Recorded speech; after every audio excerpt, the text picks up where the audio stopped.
With some breaking news just in, the visa of Novak Djokovic has been cancelled by Australian Border Force. Now, this, of course, follows hours of toing and froing, but we now expect that visa cancellation will actually be challenged. That's what we're hearing in a Victorian court at some stage today, you would think. Yeah, and there's no word on what will happen to Novak Djokovic in the meantime. No, well, we assume that he has to stay at the airport. We assume, like any other person, that he can't be let out into the community without a visa. But this is a mess. We've heard that the Victorian government say that the federal government was requesting them to support him in. The federal government said, no, that's not the case at all.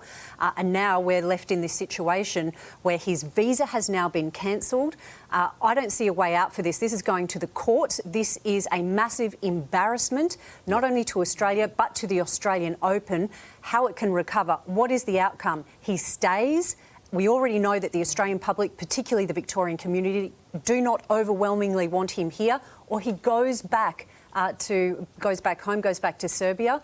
Where does that leave the Australian Open? And you know what everyone's going to be asking? How did we let it get to this stage? Why did it get to this stage? How was there not intervention taken before reaching this? Well, we knew he was on the plane to come. We knew he was coming, exactly. It's the world number one. He's going to want to play. So this had to be one of the scenarios that was war-gamed before this all started. And now we have his father calling people to take the streets. It's just gone 10 o'clock. And the president tweeting. In Belgrade. So more to come in Belgrade, Canberra and Melbourne. We'll bring it to you as well. Well, that decision to initially grant him an exemption being met with so much backlash, as we know, and among that frustration. Yeah, really. Two-time Australian Open quarter-finalist Tennis Sangren, who pulled out of this year's Grand Slam due to the vaccine mandate, joins us now from Nashville in the United States. Tennis, we really appreciate your time. Your reaction to this latest news that visa has been cancelled? Wow, that's wild. That's wild. Yeah, they came out with this exemption protocol maybe 3 weeks ago, and it seemed like he cleared both the hurdles with the two doctors panels. And so I guess that's why he got on the plane. And then for this all that happened and take place is pretty astonishing. Oh, absolutely. I mean, I think your thoughts echo the rest of the population, really. I mean, in tennis, we'll get to your situation in a moment, but Novak is right now waiting at Melbourne Airport. I mean, what do you think this looks like on a national and international scale? Not great. I mean, it's at the end of the day, it's sport. And so he's come to play tennis, and there's obviously one of the biggest tennis tournaments in the world in Melbourne every year. And so for this to take place and for somebody to be stuck at the airport is, it's never fun. I mean, as tennis players, we're used to all this travel and tough travel situations, but this is something else entirely. Can you take us through your situation and the decision that you made not to come to compete at the Australian Open? Yeah, I just have a stance against vaccine mandates personally, and I think if you want to get it and you want to go for that, that's perfectly fine and perfectly reasonable. And if you don't, then I don't think you should be forced to. And so that's where I'm at. And in the United States and in Tennessee, I can live a normal life without having to do that. And we'll see what happens in the international community in relation to that. I'm not sure where that puts me with my career at this point, but with open where it's at and where you guys are at as a country. Even with this medical exemption protocol, I just didn't fit any of the things that could possibly get me that. So, which is all good. I see where you guys are at, and so that's, there was no reason for me even to apply for something like that. And given the stance that you've taken, Tennis, does it hurt even further when you think about Novak and what he's done to try and come out here? Should he ever have been allowed to come, do you think? I don't. At the end of the day, I'm not sure if that's for me to even weigh in on. This is the fact that it was an avenue that was made available to him, and he, applied just as anybody else would apply for a medical exemption. That was in a boat that he was in, and apparently it was with anonymity as well, where there's no names attached, and two different doctors panels review those records, and they make their decision. And then for there to be also now a third decision and now a cancellation of the visa, I don't know if that's because of a clerical error or that's because of the third examination didn't meet the standard of the government. I think everybody's kind of asking that question: is what's going on exactly? What are the reasons, and what is the holdup at this point? Can you give us an idea of what the mood is like on the tour with these exemptions being sought and the mandates being put in place? Have you spoken to other players who, like you, are withdrawing from tournaments, and where you think this goes into the future? Well, this is all very new to actually play an event and a massive event in a country that has a vaccine mandate. This is a first-time experience. So there was a big push for everybody to get vaccinated so they could go down and play the first Grand Slam of the year, which everybody loves to come and play. And so I think everybody, for the most part, has gone for that, whether reluctantly or not. I think people have gone for that. And this is kind of the first situation where we're running into exemptions and, not getting let into the country. And it just happened to be the number one player in the world in this situation now. And it's all new and it's all wild. And I think we'll see more of this year, honestly, because France and England, when the French Open and Wimbledon roll around, they might be in a similar boat as far as requiring a vaccine to get in to be able to play. And, who knows, really.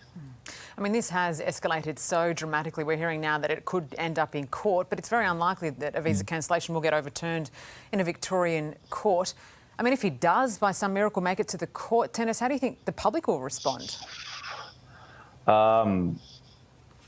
Mixed bag, I guess. I'm sure there will be people that are upset that that there was even an exemption in place, and I can see why, because maybe that's not available to everybody, this sort of exempt status. But I know some people will be happy to see him play because he's one of the best ever to pick up a racket, and so it's always a pleasure to watch him. So I'm sure it'll be a mixed bag. And a lot of emotions for everybody involved, really. Him and the crowd and other players and competitors. I mean, it's all eyes. The international community is all eyes on this event right now. Hey, Tennis, we've asked you to be an expert on Australian immigration law and a whole lot of other things this morning.